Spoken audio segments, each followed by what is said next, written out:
সবাইকে স্বাগত ফিজার গ্রামীণ রান্নাঘরে। আমরা আজকে চলে এসেছি বাড়ি থেকে অনেক দূরে, কারণ আজকে আমরা বানাবো সর্ষে ফুল দিয়ে ডিমের ভাজি। তো আমরা এবার সর্ষে ফুল তুলে নেব। এই যে দেখুন বন্ধুরা, কত সর্ষের ফুল ধরে আছে। তো বন্ধুরা, আপনারা দেখতেই পাচ্ছেন চারিদিকে কত গম গাছ, আর মাঝে একটু করে সরিষা গাছ হয়েছে, আর গাছে খুব সুন্দর ফুল হয়েছে। চারদিকে গম গাছ আর সরিষা গাছে ভরে গেছে। আর এই পরিবেশে ফুল তুলতে দারুণ লাগছে। সরিষা ফুল দিয়ে ডিম ভাজির রেসিপি একটি দারুণ রেসিপি, খেতে দারুণ লাগে। চারিদিকে সবগুলোই গম, মাঝখানে কয়েকটা সরিষার গাছ হয়েছে। আমরা এই শীতে খুব বেশি পরিমাণে এটা খাই। ভাতের সাথে ছাড়াও এটা আমরা কিন্তু সন্ধ্যার জলখাবারেও ভিজে খাই। এই ফুলটা দিয়ে ডিম ভাজি খেতে খুব টেস্ট হয়।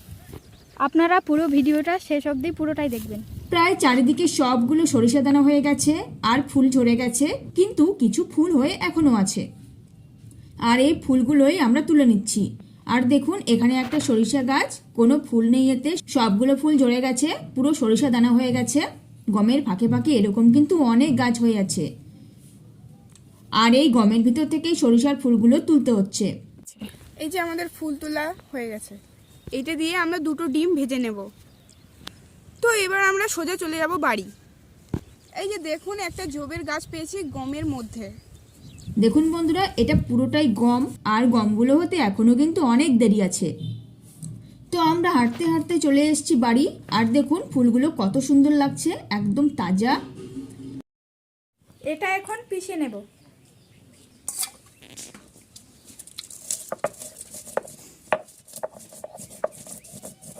আর এই ফুলের মধ্যে আমরা দিয়েছি দুটো কাঁচা লঙ্কা। এখন এগুলো আমরা বেটে নিব।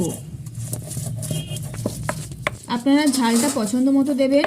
সরিষা ফুল দিয়ে ডিম ভাজা রেসিপি একটি জনপ্রিয় রেসিপি। আর ঝাল ঝাল মশলাদার ডিম ভাজা খেতে কার না ভালো লাগে বলুন।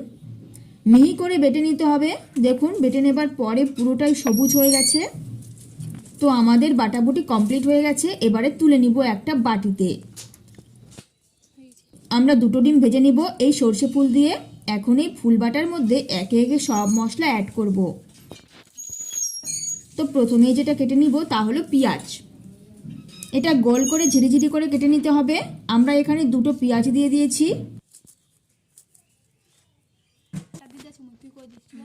এবারে দিলাম জিরা আর রসুন বাটা, দিলাম চালের গুঁড়ো, নুন। এবারে দুটো ডিম ভেঙে দিব।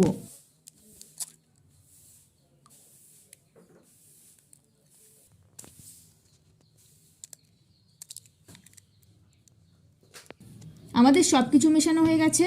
এবারে ফেটিয়ে নিতে হবে ভালো করে। একটু সময় নিয়ে এটা ফেটাতে হবে।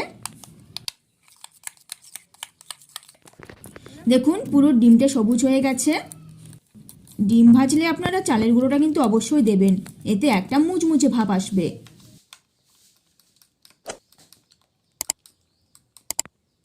বেশ কিছুক্ষণ ধরে ফেটাতে হবে।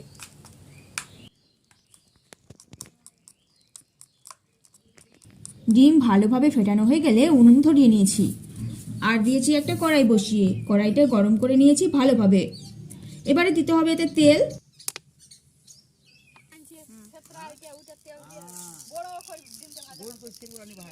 তেল গরম হয়ে গেছে, দিয়ে দেবো ফেটানো ডিম। এবারে জালটা কিন্তু কম থাকবে, না হলে ডিম পুড়ে যাবে।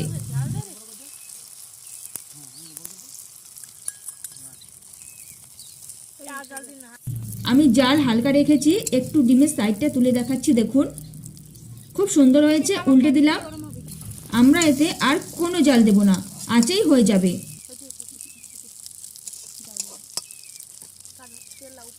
দেখুন, উনুনটাও নিভে গেছে। এই আঁচেই ডিমটা মুচমুচে হবে আর ভেতরটাও ভালোভাবে ভাজা হবে।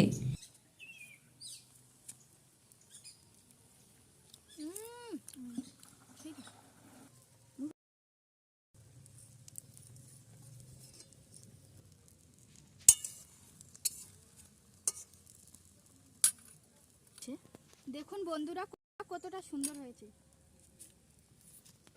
তো ডিম পুরোপুরি ভাজা হয়ে গেছে, এবারে একটা প্লেটে তুলে নিব। স্বাদেও দারুণ হয় খেতে। একবারই ছোটা ভাগ করব। দেখুন কত সুন্দর সবুজ রঙের। কাছে নিয়ে আসবে আবি।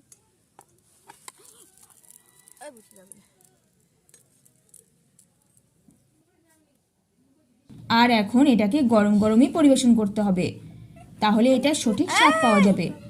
তো এই ছিল বন্ধুরা আজকের এই রেসিপি। তো এই রেসিপি আপনাদের কেমন লাগলো তা নিচের কমেন্ট বক্সে জানান। আর ভিডিওটি ভালো লেগে থাকলে একটি লাইক করুন, চ্যানেলটির সাথে অবশ্যই সাবস্ক্রাইব করুন।